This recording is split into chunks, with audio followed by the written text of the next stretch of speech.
Hi, everybody. Before the podcast gets started, welcome to everyone who this is your first podcast because of the title of this one alone, drug you in. You're probably going to be a little disappointed. At no point during this podcast is there anything that even gets close to adult levels of requirement. But this is a podcast that's going to be about the hashtag MeToo, sex abuse, sex harassment, and a systems understanding of, or a discussion around the systems understanding of that problem. If it's for you, welcome aboard. If it's not you, there are hundreds of other podcasts that you may enjoy. Until then, sit back and listen and see what you think. Have fun.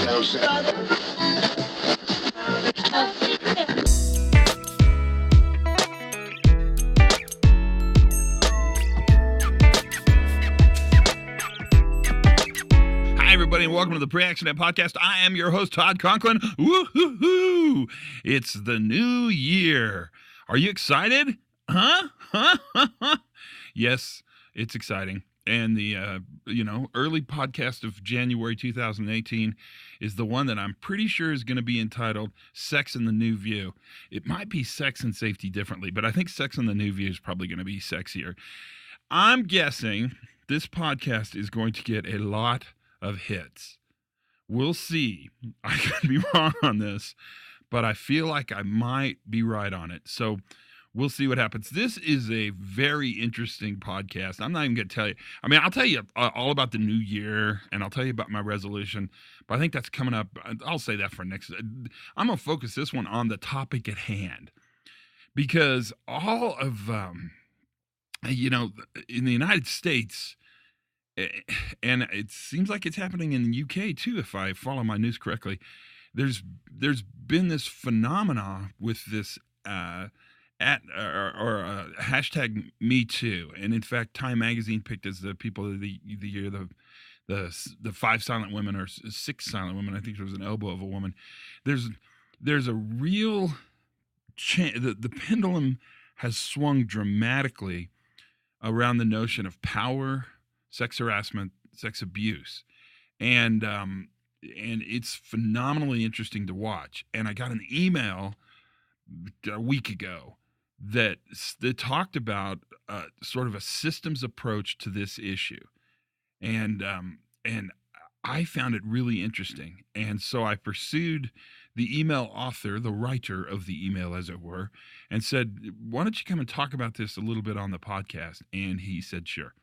And so this is our friend Bill Rigo, great friend of the pod, who's a thinker and an engineer and a linear cat, but who also has a side that he talks about on this podcast where he's quite honestly got quite a bit of experience thinking about this problem. And so it seemed perfect. It seemed like the right thing to do this podcast. And so that's what this podcast is. So sit back and listen, because I think this really introduces a frame, and there are many, but a frame by which Bill at least is thinking about this, not only just as a moral failing, but also as a systems challenge. So without much more further ado, at least, here's Bill Rigo and Sex and the New View. What on earth got into you to take a systems view to understanding sort of this hashtag Me Too movement that's happening right now? Well, I've got a history of working with my presbytery on. I chaired a sexual misconduct team, because most churches, most mainline denominations have had to deal with sexual misconduct in the ministry for many, many years now, and they've done varying degrees of goodness on it, and I won't, comment on that. But what my presbytery did, and we're a group of about 67 churches, we formed a sexual misconduct action team, and so we write the policy on sexual misconduct, and we don't adjudicate cases, but we deal with the aftermath of it, and we also do the mandatory training for these Presbyterian ministers. So all Presbyterian ministers have got to take this class. And so when I saw that Congress was going to have to take these mandatory classes, I thought, this is probably not going to be very good. You know, what based on what my what makes yeah you think that, based on your history of working for the government?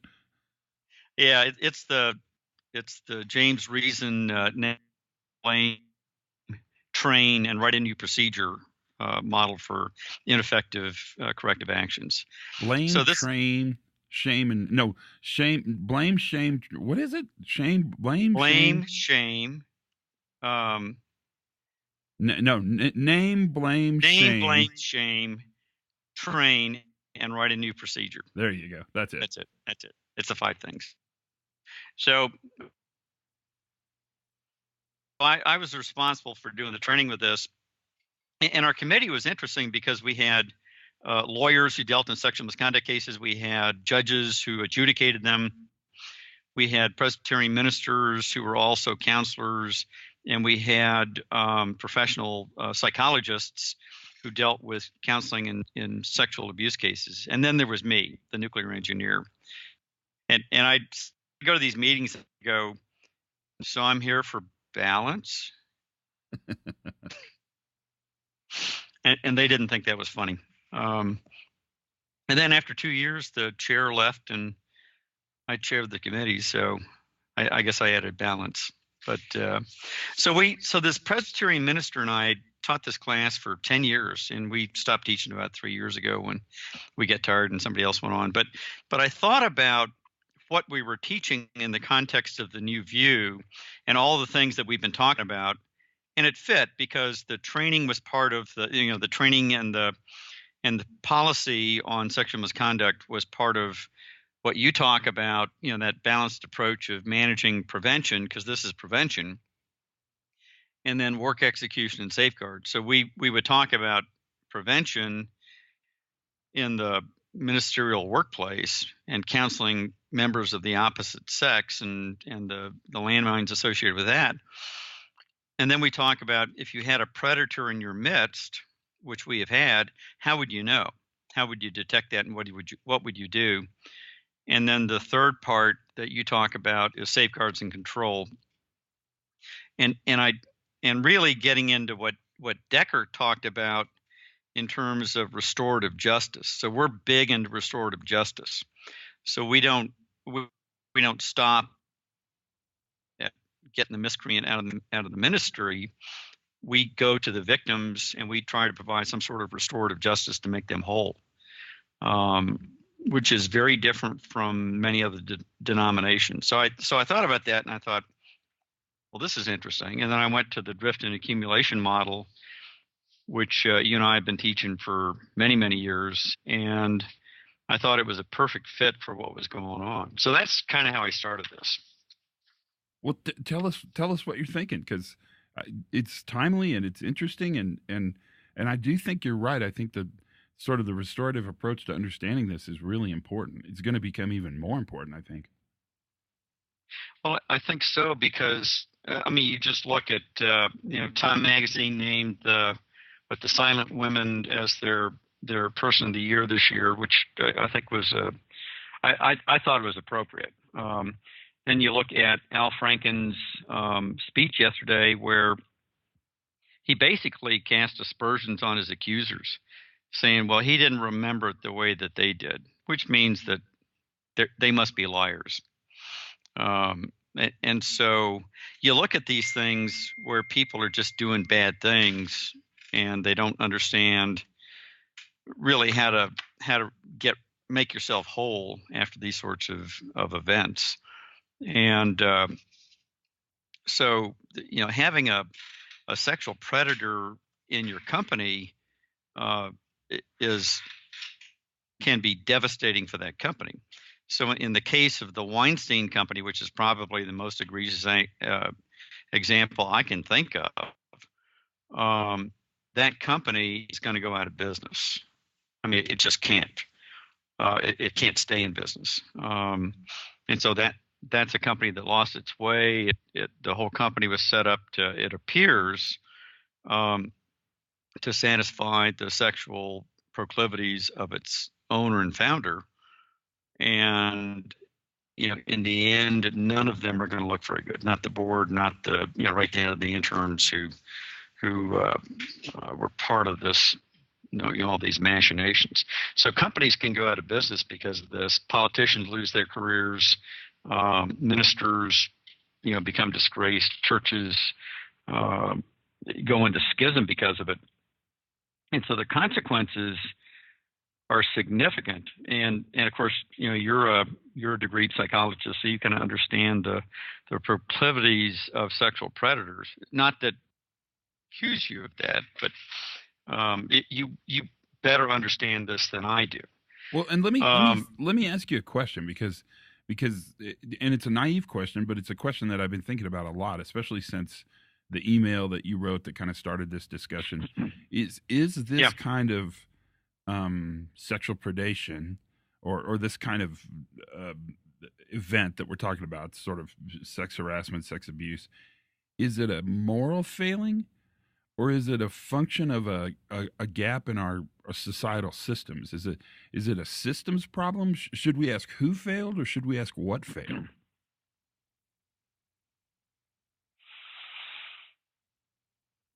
So I'm not going to say that's a good question, because that's what people say when they're stalling for time.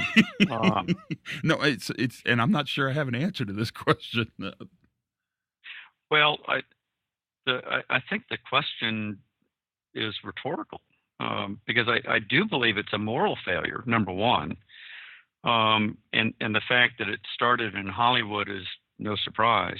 But Bill, I mean, I think the discussion started in Hollywood. I would imagine this kind of sex harassment has been around, I don't know, since time began, probably. Well, yes, and so is it a systems failure? Absolutely, and so it's both. But it starts with a moral failure. But then it if you assume that that's going to happen, which I think we should, because we're all human, we're all fallible, we all have different needs and what have you. The question is how do you set up your system to detect and protect yourself from this? So, for example, a church. Yeah, go ahead. Well, and I would say the even richer question, and maybe it's the same question, is after we punish Harvey Weinstein, or after we punish Al Franken, or after we punish whoever else, insert name here, what have we fixed? Mm-hmm. I mean, we're emotionally, we've punished the guilty, but have we created an environment where this behavior won't happen? Is shame enough to stop this kind of outcome? Well, no. And so there's a church in my area where the minister was conducting counseling of married women in his office who were going through marital problems, and he was engaging in sexual relations on his desk with them.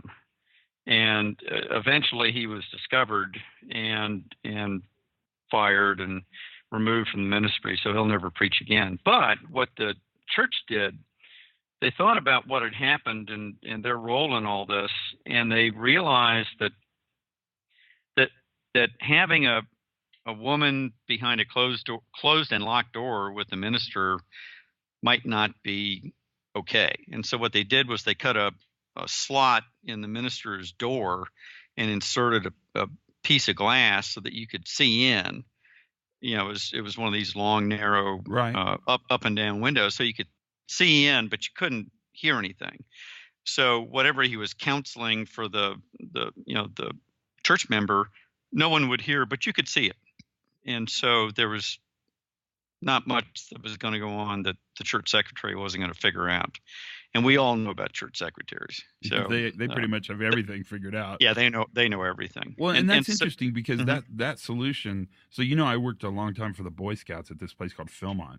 And right. One of the jobs I had is I was a coordinator of camping services, which I'm not sure if that makes it. Anyways, I was in charge of sort of all the stuff like the chaplains and getting kids on and off the trail and all that kind of stuff. And we years ago, the chaplains got together and we had a meeting, and they said they never want to be in a vehicle alone with just one kid. So we never created an environment where there was an adult and a kid in a vehicle driving somewhere into the backcountry alone. Mm-hmm. We always put two deep leadership, and that was that was a systems defense, right? That was a prevention tool, and I guess in a way kind of a recovery tool, but mostly a prevention tool to create an environment where it'd be hard for that to happen. So I think you're onto something there. Right. And I had a minister who was a former Army chaplain, and he'd made colonel. But when we were teaching him the class, and he could have taught us, and he did several things. He described an incident where the battalion was deployed somewhere, and Mrs. Smith, who is married to Sergeant Smith, was unhappy, and she called at the chaplain's office, and she said, "Well, I want Chaplain so and so to come down to my quarters at 6 o'clock tonight for counseling, because I'm in distress, and I just need some chaplain's advice." So the chaplain got his chaplain's aide, and he went, "Okay, Corporal Smith, you're going to come with me and to Mrs. Smith's house." And of course the chaplain's aide was not happy about going out after hours, and the chaplain went, "Nope, I'm the colonel, you're the corporal, you're going to do this." So they show up at the appointed hour. Chaplain knocks on the door opens, here's Mrs. Smith, and she's in a flimsy negligee with nothing on underneath. She says, "Oh, Chaplain, it's so good to see you." And then she looks over her shoulder and sees the chaplain's aide, and she slams the door and, and comes back and allows us how perhaps it's not a good time. Yes. Yes. And systems have mighty powers over behaviors. Right. And so that was the approach we took with these ministers, that's a tight ass group of folks if you ever want to see one talking about sex. But so when we would start the class, we go, okay, and I do the counting game, by the way, to start the class, which just confused them. And but then I say, okay, tell me what you're afraid of when it comes to this topic. And the number one thing they would talk about is the threat of false accusation. And so I'd write all these things down on a tear sheet, and we'd go through and leave it up on the board. We go through the class, and at the end of the day, because it was an all-day class, and we teach it to ministers on Saturdays, which is their day off, so they didn't want to be there. And so at the end of the day, we're reflecting on the tear sheet, and I go, okay, well, what did you learn about the fear of false accusations? And with all the stories and all the tools that we'd given them, the ministers realized that they had everything they needed so that they would never, ever have a threat of false accusation.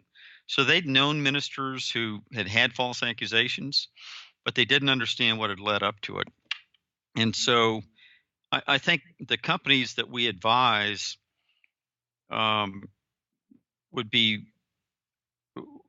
should be encouraged to take this into account, because this is, in my view, if you're looking at an existential threat to a company of sexual abuse or systemic sexual abuse within the workplace, it can be just as bad as a fatality. So use the drift model and explain to me where you guys are going with this. I think this is an interesting way to look at this. So the line of work is, as imagined, is management expects that people have read the HR policies, and they've gone to the HR training, and they know that sexual abuse in the workplace is wrong, and everybody understands that, they've read it, and there's no hanky panky going on in the workplace. But the reality is that people will go out, and there'll be workplace flirtations that end up in dates, that end up in something else, or you actually have predators out there that are trying things. And so the thing about predators is that they never stop trying, and they're going to approach boundaries, and they're going to go beyond the boundaries. And so whether it's dating a 14-year-old girl when you're 30 years old, or fondling a USO singer while she's asleep, and having a picture taken of that, those are boundaries that predators would go beyond and keep going, and they just keep doing that. Um, and um, so predators, which are a very small part of the population, um, they aren't governed by rules, and so your prevention methods and your detection methods become increasingly more important, and restorative justice afterwards. So, but people will drift away from work as imagined pretty quickly in this particular subject. It, by the same token, the hidden hazards in the workplace are women who have been sexually or perhaps abused in the workplace that you can't see because they don't talk about it. And where those two lines intersect, you end up with a huge um, uh, workplace, you know, sexual workplace suit that goes to the EEOC, and the company gets fined or they go out of business. And you certainly want to avoid that. Well, I mean, I think you're onto something. I think just bringing up the question whether it's a moral failing or a deeper systems failing or a combination of both changes Mm-hmm. the frame by which you think about this problem. Because it's a really, I mean, I don't know how to say it. I think our tendency is to oversimplify it and to say this happened because this person was bad. This happened Mm-hmm. because this person was a predator or a harasser Mm-hmm. or whatever word we want. Therefore, if we remove the bad person from Congress Mm-hmm. or any company, you name it, the problem goes away. When in fact, I think it's obvious at every level that this isn't really a question of a predator. This is a question of power and position and you think about sort of the power relationships here that exist everywhere. Mm-hmm. Um, that's significant. I think it's incredibly interesting that you see the target of the harassment or abuse not reporting as a hidden hazard for the company. I think you're right. I mean, I think the risk is that that seems kind of damning towards the victim, but in fact, that's not the way I took it or you said it. What it really is this incredibly explosive hazard that exists in a company that until that person decides to tell somebody this happened, you don't know that this high potential event coexists every day, comes in and leaves at the end of the day every day within your system. That's a very interesting way to think of this. Yeah, and I think it's appropriate. Yeah, I think you're Um, right. but so I come into this somewhat naively because, for 20 years in the Navy, I worked in nuclear power, and back then we had no women in the program. So my experience in working with women was, pretty low. Um, and so when I hit the workplace, I took over this large training program that had about 160 employees, and they were many of them were women, and which is kind of uncharacteristic for this company. So I was talking to one of my managers, and I made that observation, and he shut the door and he sat down. And he went, "Let me explain to you what's been going on," because I hadn't been told when I took the job. And the previous manager about a year earlier was a sexual predator and had been not fired for it. He'd been very quietly allowed to retire, which and nobody said anything. He just didn't show up for work one day. He was retired, and I'm making air quotes with my fingers. Right. And so he so there was no talk about it. And then an interim manager came in, and I took over as the training manager. And this guy would conduct hiring interviews in the company sedan, driving out into the more rural areas of the site. And so we kind of understand what went on. So, um, so I realized I was ill-equipped as a manager to deal with this problem of sexual abuse in my workplace. And so I called my secretary in, and she was an older secretary in her early 50s, and I said, "Pat, here's what's going on, and I'm out of the Navy, and I don't have I'm just not sensitive to these things. I want you to be my mentor and teach me about, you know, how to avoid, for me personally, how to avoid what the other guy did, number one. And then number two, how do I manage this with a group of trainers that was about 60% female? And she smiled and she said, I was wondering when you're going to ask me that question. And so she was my original mentor in this. I've since taken on other female mentors, one of which was a nuclear engineer out of Case Western Reserve, and she was extraordinarily good, because we were bringing in probably 40 to 50% of our new engineers were women. And so this in a traditionally male, industry of nuclear engineering and chemical engineering, and which is all male dominated forever. And only in the past 15 years did we start to get some incursion of young females into the workplace. And so we had to construct a mentoring program that would give our older mentors, the male engineers, better tools to work with the younger female engineers. And that worked very well. So what do we take out of this? What are you thinking now? And I'm not going to hold you to this because I think the thinking process is in process. But Yep. but what's our new view approach to understanding and moving forward with this?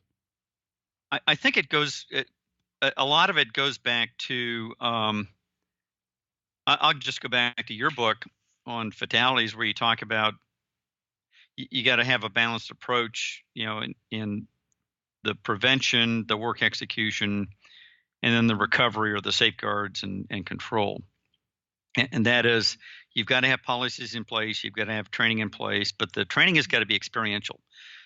And you've got to put systems in place like windows in doors and all these management policies about when you have members of the opposite sex together in the workplace, how do you manage that?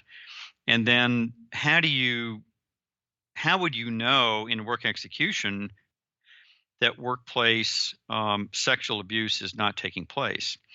At where I worked, back in the 80s and early with the previous contractor, the sewage lift stations were being clogged with condoms. I don't know if I can say that on your podcast, but I think you can. But Bob You're Edwards, the first to ever say that. I will put that on the record. Yeah, it's a first. So Bob Edwards would call that a weak signal.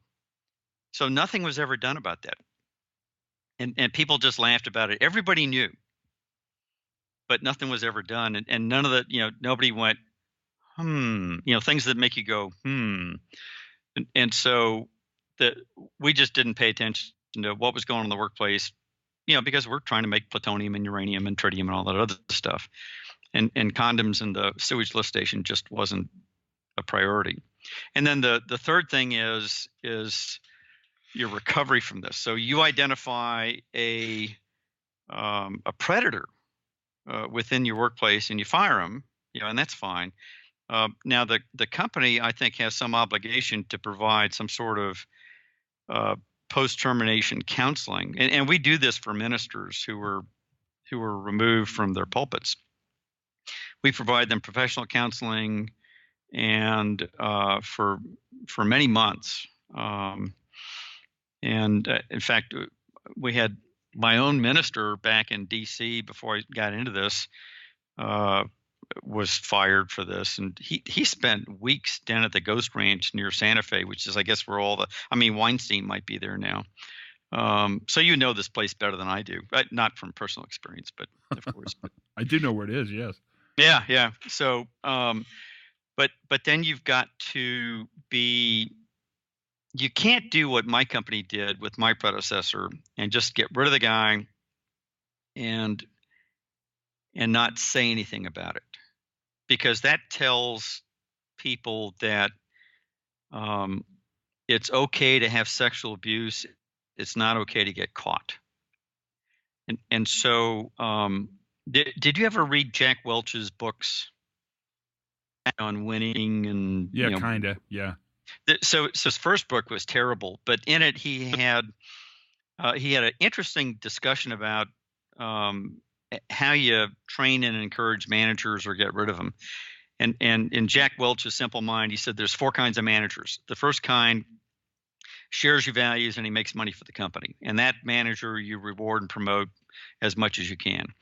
The second kind of manager is just as easy. He doesn't share your values and he doesn't make money for the company, and you fire him. The third kind of manager is hard because he shares your values, but he's not making money. And that person you put in a different situation in hopes that the values that he promotes within the company will make him successful. But if he doesn't, he's just not a good fit, and you need to get rid of him. He said the fourth kind is the most difficult, and that's the person who doesn't share your values, but he's making money for the company. And Welch's, he admits his biggest mistake was holding on to those guys too much or too long, but they were antithetical to his vision of moving the company forward. And he realized with those people, he needed to fire them and make it public. Companies have got to be able to do that in their recovery efforts, to be able to remove, you certainly need to remove predators from your workplaces, because what they're doing is illegal. It's not immoral, it's illegal. And so, but then you've got to make it public. And the HR lawyers will tell you, oh, you can't do that. That's privileged information.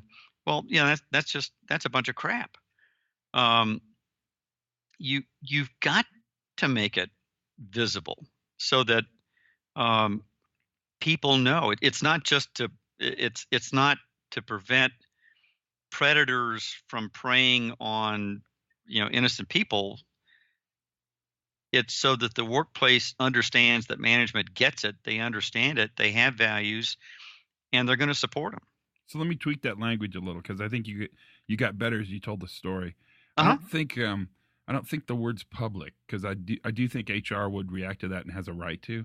I think the word is transparent. Is that the solution for a complex problem like this is a transparent answer, and I think transparency really fits in nicely with the notion of restoration. So I think that's where we are.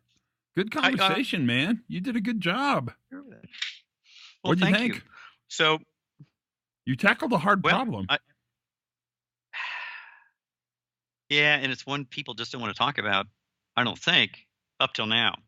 And now they're all using hindsight bias to go, well, everybody knew that. And I think that's so wrong. So I look at this and I go, there's many lessons to get out of this, but we're not going to read them in the newspaper. I think we're going to read them in perhaps academic journals or something later on down the line, but certainly not in today's newspapers. So there it is. What do you think? The first cut, the first swipe, I guess, to taking a new view approach to a rather large societal issue that has become very, very important. And it's a thoughtful podcast. It's worth your time to listen to, that's for sure. Not much more I can say other than think about the notion of transparency and the notion about the moral implications of this and the systems implications of this. And that'll give you plenty to do today. That'll probably keep you out of trouble. There you go. That's what we wanted to do. Until then, my friends, be brave. Fearless is probably a really good word to use for now. Be fearless. Have as much fun as you possibly can. Learn something new every single day. And for goodness sakes, be safe.